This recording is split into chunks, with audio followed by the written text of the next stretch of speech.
and gentlemen, please stand for the entrance of the Philippine flag.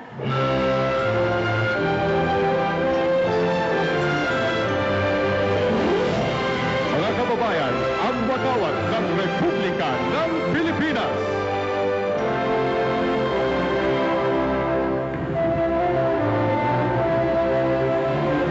Mga kaibigan, nasasaliw po ng San Miguel Philharmonic Orchestra. Ayan po dinadala ngayon ng mga Boy Scouts of the Philippines from Siena College.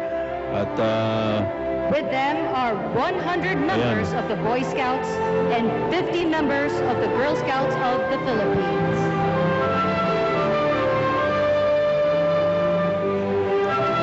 They are also accompanied by our Filipino sports ambassadors and our favorite boxing hero. 1985 SEA Games gold medalist and four-time Asian Games participant, hardcore hero Alan Kaidik.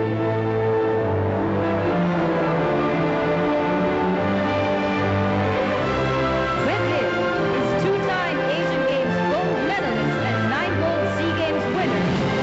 Ang matagal na record holder sa 100-meter category at kategorya the fastest woman in Asia, Ginang Lydia de Vega Mercado.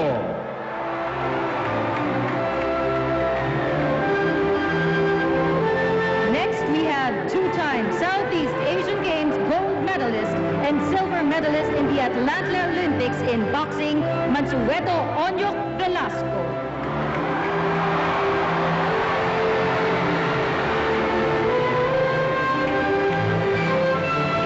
Kasama rin ang ating champion swimmer.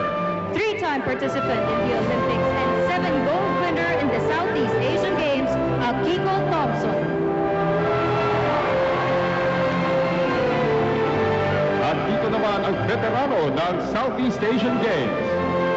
He started in 1977 at only 13 years of age and has been participating since then. Sharpshooter Nathaniel Tac Padilla.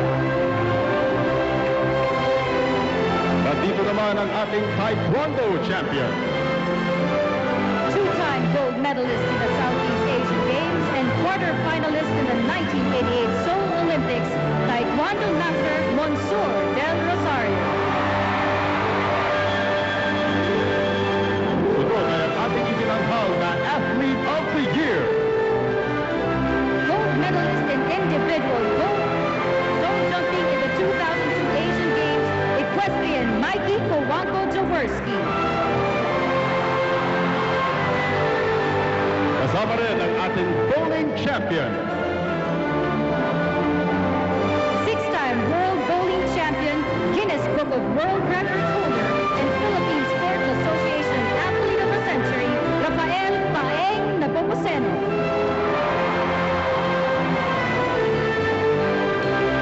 At dito na ang ating paboritong champion boxer ng Pilipinas. The reigning World Boxing Council International Super Featherweight Champion and the current People's Featherweight Champion, Manny the Pacman Pacquiao.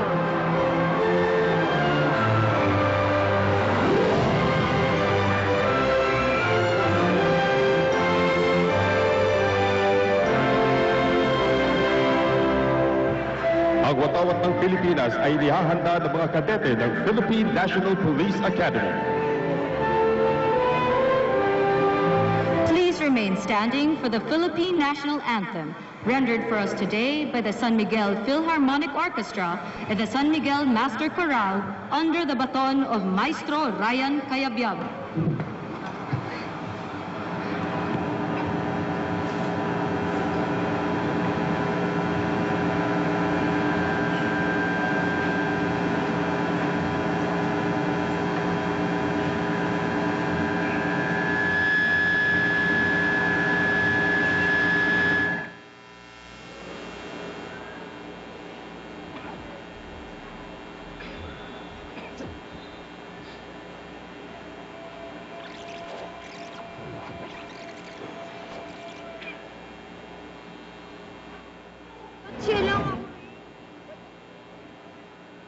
Mga kababayan, ang pambansang awit ng Republika ng Pilipinas.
But a mammoth crowd there at the Carino Grandstand for the opening ceremonies, and a very touching parade there, or march by the different sports ambassadors from the different sports, Patricia.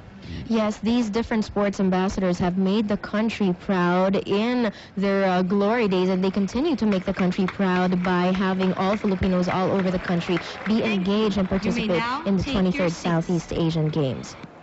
We now have several scouts, both Boy Scouts and Girl Scouts, entering the parade area, and this will start the call, the Tambuli call for the Magigiting, malalakas at magigilas, sila ang mga atleta ng Timog Silangang Asya.